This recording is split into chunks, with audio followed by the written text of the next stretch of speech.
The Coconut Oil Miracle, 5th edition, Chapter 2. Polyunsaturated oils. When nutritionists tells us to reduce fat intake, we automatically think only of saturated fat.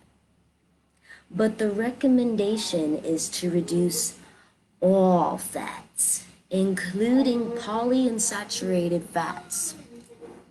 In an attempt to reduce saturated fat, people often substitute vegetable oils for those of animal origin. Many vegetable fats, however, are no better than the animal fats we try so hard to avoid. In some cases, they can be even worse. The thing that makes vegetable oils potentially harmful is the unsaturation.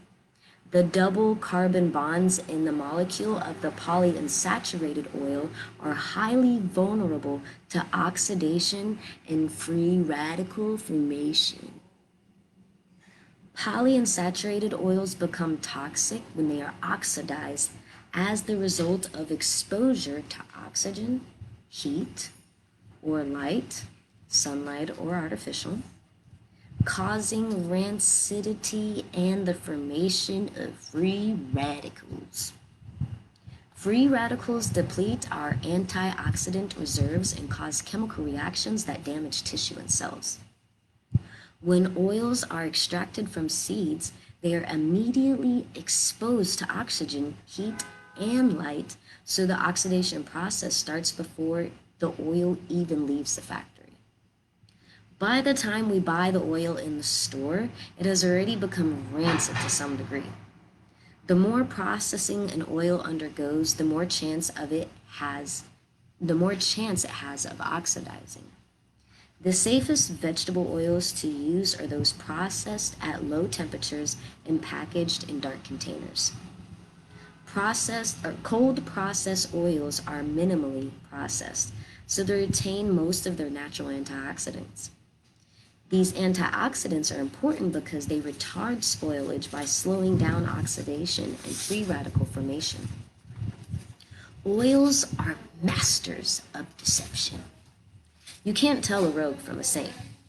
They all pretty much look alike. The most toxic vegetable oil can appear as sweet and pure as those that are freshly extracted under ideal conditions. Jörg Lolliger, PhD of the Nestle Research Center in Switzerland, says in the authoritative book, Free Radicals and Food Additives, that primary oxidation products of vegetable oils have no objectionable flavor or taste, but the secondary degradation products are generally very potent flavor modifiers and can modify the structure of the product. Okay. So pure vegetable oil may be very rancid, but give no indication of this because it may not affect its taste or smell. Dun, dun, dun. You can eat rancid vegetable oil and not realize it. If mixed with other substances, the free radical reaction may cause other substances to produce an unpleasant smell and taste. Okay.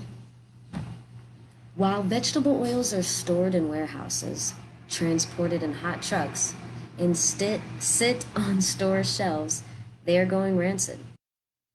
They are not refrigerated. They are usually bottled in clear containers where light can penetrate and create more free radicals.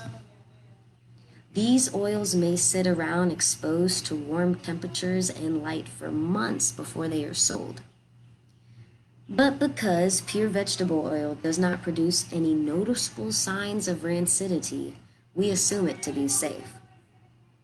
All conventionally processed and refined vegetable oils are rancid to some extent by the time they reach the store.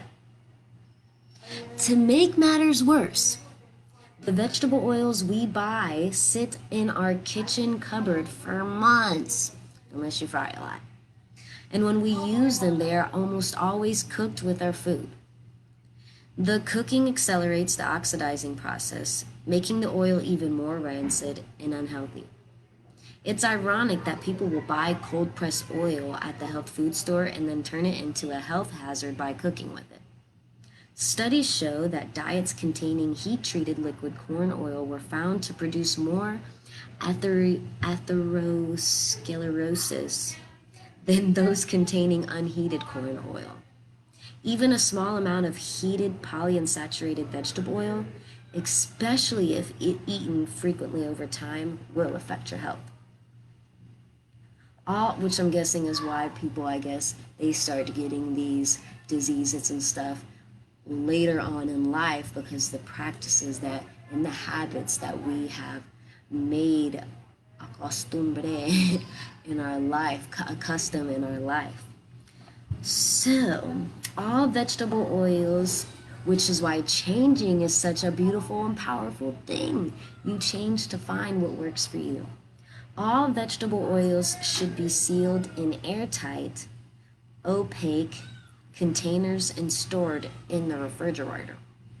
While this won't completely stop free radical generation, it will slow it down.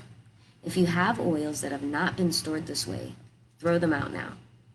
Your health is more important than the few cents they cost.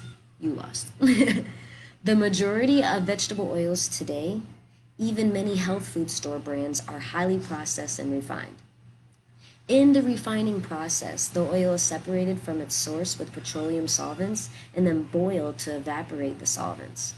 The oil is refined, bleached, and deodorized, which involves heating to temperatures about 400 degrees Fahrenheit. Chemical preservatives are frequently added to retard oxidation.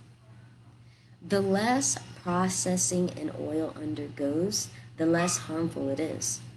The most natural oils are extracted from seeds by mechanical pressures and low temperatures, and without the use of chemicals.